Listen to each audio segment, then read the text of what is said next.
It's ethical theory that argues morality emerges from agreements, cooperation, and mutual benefit among rational agents.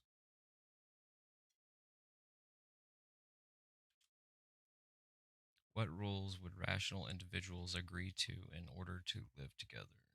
The theory views morality as a social contract that enables cooperation and reduces conflict. Thomas Hobbes, John Locke, Jean Jacques Rousseau. Let's see, what's that?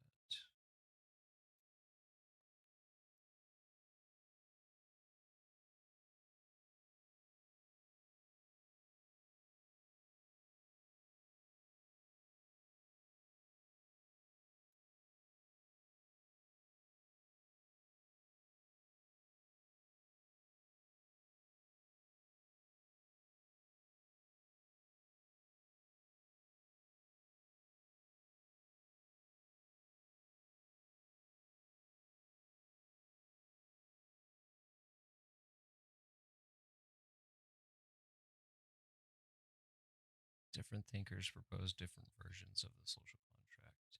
Individuals benefit from cooperation. Without shared rules, conflict increases, trust decreases, and stability decreases. Moral systems emerge because cooperation generally benefits participants. Examples of social contracts include laws, rights, responsibilities, institutions, social norms. These systems exist because they help individuals coexist. Provides a practical explanation for why moral systems emerge. Shared agreements can create predictability and trust. The theory recognizes that cooperation often benefits everyone involved. Thinking applies naturally to governments, laws, and social.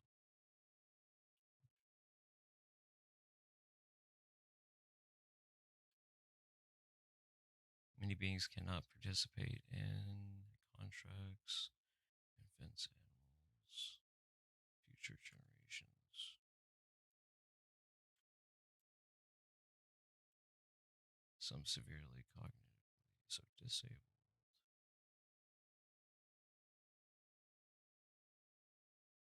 Theory sometimes struggles to explain why these groups deserve protection.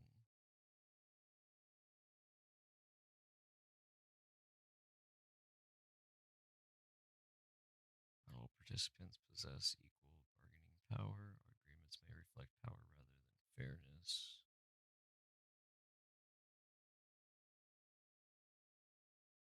Many social contracts have excluded vulnerable populations. Agreement alone does not guarantee ethical legitimacy.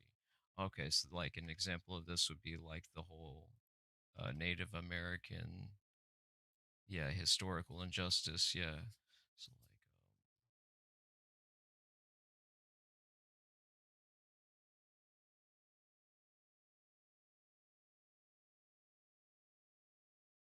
So like, the Native American contract, like they agreed, but they didn't entirely know like the full extent to what they were agreeing with.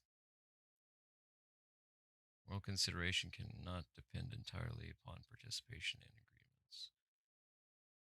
Being may possess interests, sentience, and capacity for suffering without being capable of entering a contract. This creates a challenge for contractarian approaches. Disability ethics exposes important weaknesses in contract based thinking. Questions include: what about individuals unable to negotiate, like disabled?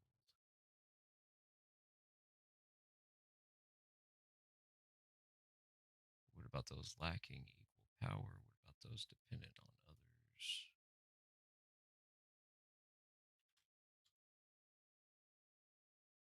Moral worth cannot be reduced to contractual participation. Animals cannot participate in social contracts, therefore, often struggles to explain animal ethics.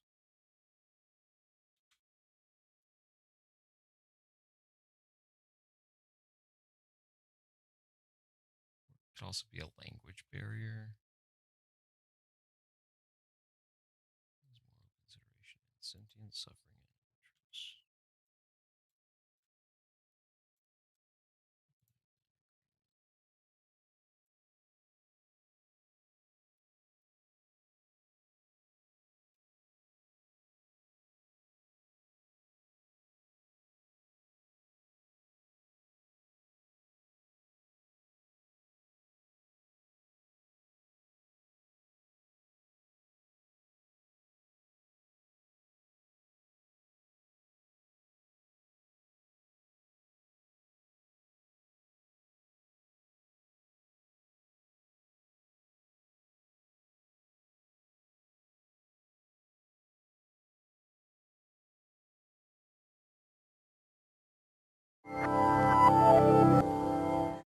Imagine a world without rules. Nothing is free. This might sound like a utopia to you, but according to 17th century British philosopher Thomas Hobbes, it would actually be your worst nightmare. Hobbes called this hypothetical time, with no rules to govern our behavior, the state of nature, and he described life there as solitary, poor, nasty, brutish, and short. And he was probably right. The land of do as you please sounds great until you realize that everyone else is also doing as they please. That's when you find out that you have an abundance of freedom, but you do not have any security. Because when everyone's constantly watching their backs, whoever is the biggest bully will be able to dominate, simply by fear and aggression. And even if you happen to be the biggest bully, life's not going to be any better, because when enough weaker bullies get together, even the strongest can be overthrown. So this type of system, a sort of anti-system without rules and without order, is a terrible way to live. And Hobbes pointed out that rational people would want to change the system. They'd trade in some of their natural freedoms in exchange for the security. Yeah, so it's like an ableist thing because,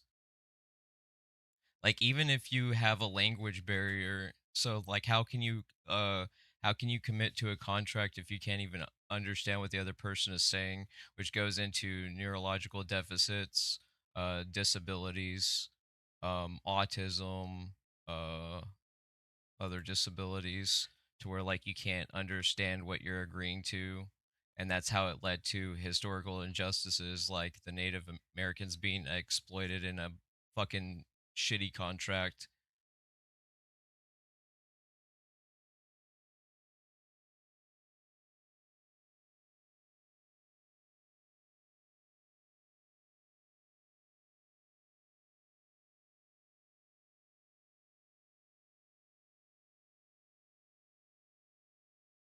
What about those lacking equal power and those dependent on others?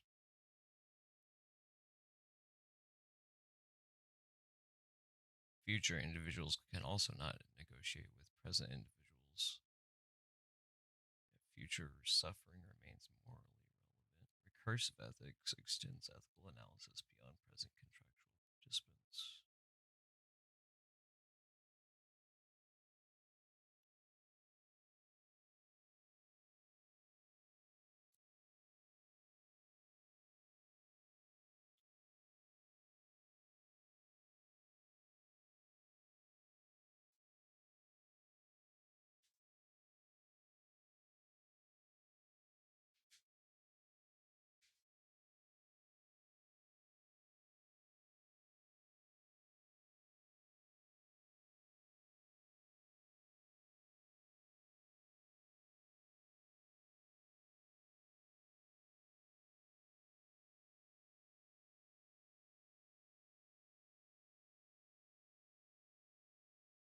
Yeah, who's being left out, excluded?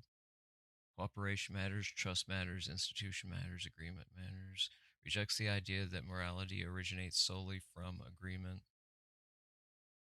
A harmful agreement does not become ethical simply because people agree to it. That's sort of like laws. It's like sort of like the law, like laws are moral, even though morality is not dictated by laws.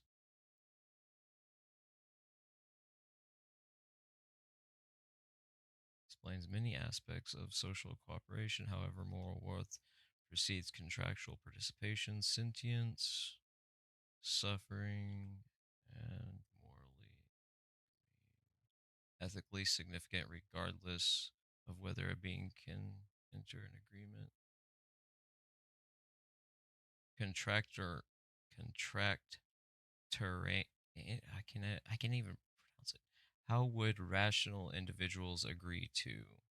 HyperSanity asks, what would rational individuals agree to, and who remains excluded from the agreement? Yeah, I can see exactly what the problem with contractarianism.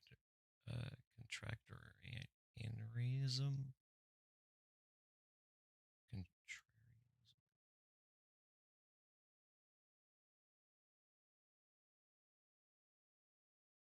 Disabled people always get the short end of the stick. Offered by civil society. The key to saving the world from chaos, he said, was a contract.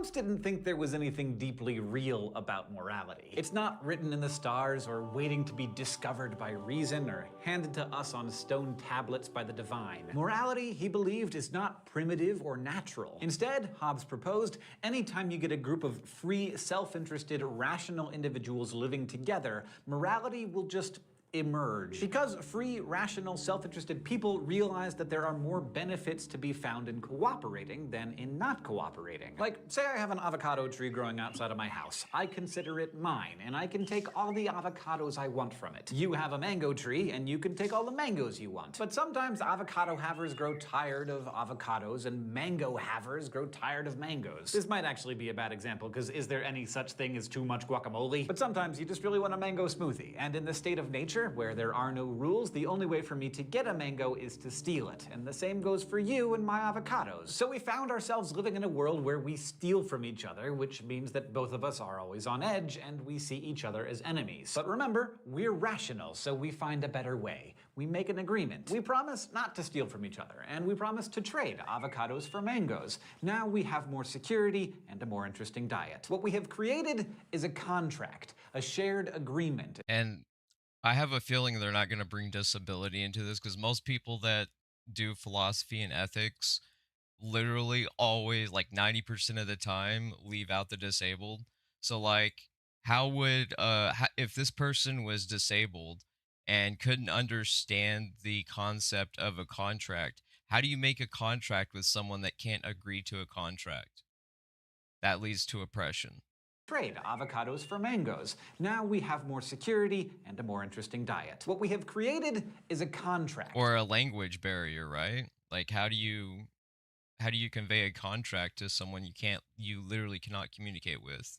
And not only that, future generations, because you're not just making it for the present, but you're making it for a contract for the future. A shared agreement, and suddenly morality is born. This view, espoused by Hobbes and followed by many today, is known as Contractarianism. Contractarians say that right acts are those that do not violate the free, rational agreements that we've made. And we make these agreements because we think they'll make our lives better. So basically, we trade in some freedom for the benefits that come out of cooperative living. Avocado for mango contracts are pretty straightforward. We both want something, and we make an explicit contract that we both believe will result in us being better off. But some contracts aren't so obvious. We're also bound up in a lot of implicit contracts, ones that we've never actually agreed to but sort of find ourselves in. For instance, natural-born citizens of the United Yeah, this goes into the future generations and whatnot. So it would the ethical myopia of contractarianism would be the disabled, animals, and future generations. So the natural born citizens are the future generations. It's sort of like a, what do you call it? Like a not recursive. What's that word? It starts with an R. Not recursive.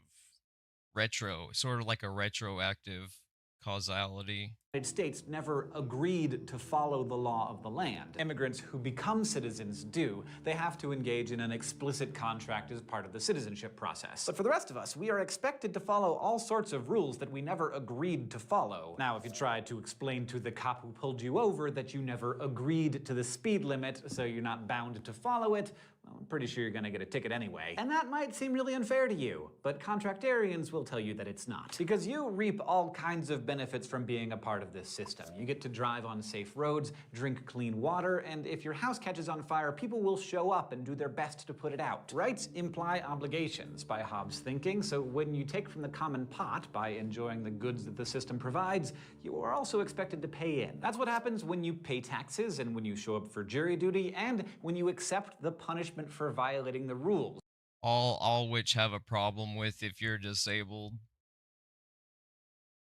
Even rules that you disagree with. So contracts are a pretty brilliant way for making society not just survivable, but possible. They save you from a situation that Hobbes described as war of all against all, and puts you in this idyllic land where everyone cooperates. But can you really count on cooperation?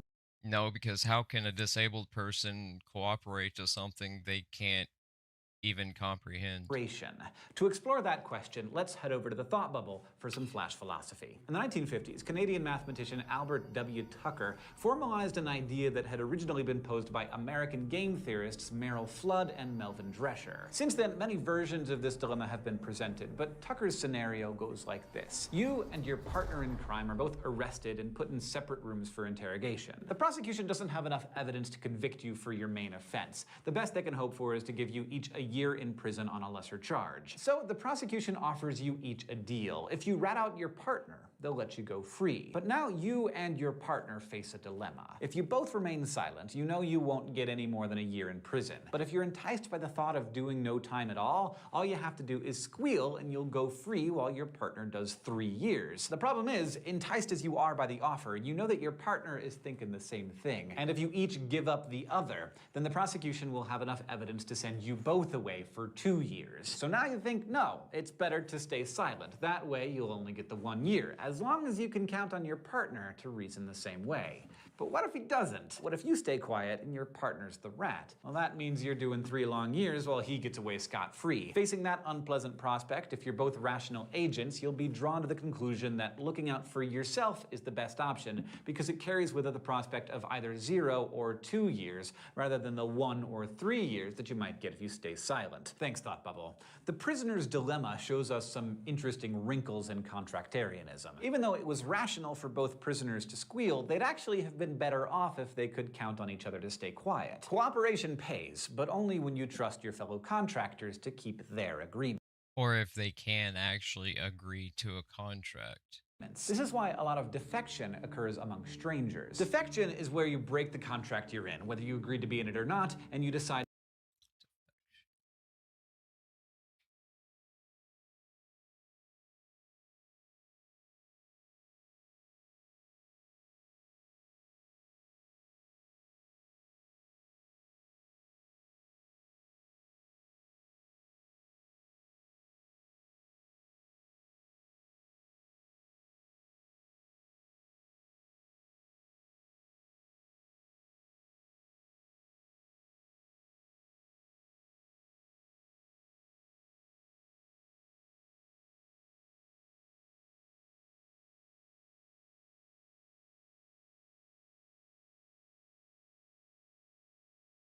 to look after your own interests instead of cooperating. For example, the next time you're driving during rush hour, you will see rampant defection. Instead of following the rules, waiting their turn, and merging when they're supposed to, people will speed down the shoulders and try to sneak up to the head of the merge lane, which ends up slowing down everybody. But you see much less defection among people who know each other, because when you flagrantly violate a contract among people you know, it comes with a heavy social cost. There's a special kind of moral outrage for somebody who freely makes an agreement they didn't have to make and then violates it, because our whole society is built on the trust that people will keep their word. But there's another important part of this theory, one that we haven't mentioned yet, and that is, in order for a contract to be valid, the contractors must be free. You can't force someone into a contract, and the contractors must Oh, this goes into like the whole Native American situation, right? Like they didn't understand that like they were getting all their land stolen for fucking generations and shit.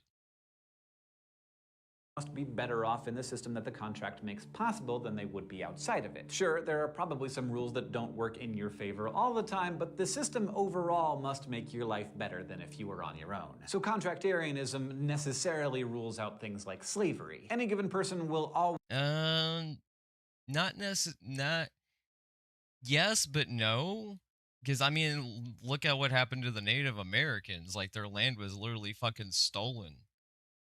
be better off outside a system that enslaves her, so that type of system could never be legitimate, even if it's agreed upon by the majority of the group. And maybe you've noticed something else about this moral theory, something that's distinct from, say, the divine command theory, or Kantianism, or even utilitarianism. With contractarianism, there is no morality until we make it up. There's nothing fundamentally real about it, but it becomes real as soon as you and I agree that it is, because once we agree to particular rules, they become real and binding. So in a way, way, contractarianism is the most permissive of the moral theories we've looked at. Morality is determined by groups of contractors, so whatever they agree to goes. Which means, of course, morality can change. If, as a group, we change our minds, we can simply modify the contract. Which is exactly what happens, explicitly when we change laws, and implicitly with shifting social mores. But contractarianism is still pretty rigid in some ways. If you take on an obligation, you have a duty to keep it. This theory they'd actually have been better off if they could. Contractors must be better off in the system that the So, yeah, contract-based systems can create blind spots such as excluded populations, non-participants, future persons, and non-human beings. So it automatically rules out other animals and disabled people. So so hypersanity instead grounds moral consideration in sentient suffering and interest rather than agreement, because not everyone can agree to a contract, especially not if you're like severely impaired. So like yeah, because with contractarianism and disability ethics exposes important weaknesses in contract based thinking, such about what about individuals unable to negotiate, disabled, what about those lacking equal power, such as the Native Americans versus Americans, and what about those dependent on others, disabled, children, elderly, wounded, so on and so forth. Hypersany argues that moral worth cannot be reduced to contractual participation. the contract makes possible than they would be outside of it. Sure, there are probably some rules that don't work in your favor all the time, but the system overall must make your life better than if you were on your own. So contractarianism necessarily rules out things like slavery. Any given person will always be better off outside a system that enslaves her, so that type of system could never be legitimate, even if it's agreed upon by the majority of the group. And maybe you've noticed something else about this moral theory, something that's distinct from, say, the divine command theory or Kantianism or even utilitarianism. With contractarianism, there is no morality until we make it up. There's nothing fundamentally real about it, but it becomes real as soon as you and I agree that it is, because once we agree to particular rules, they become real and binding. So in a way, contractarianism is the most permissive of the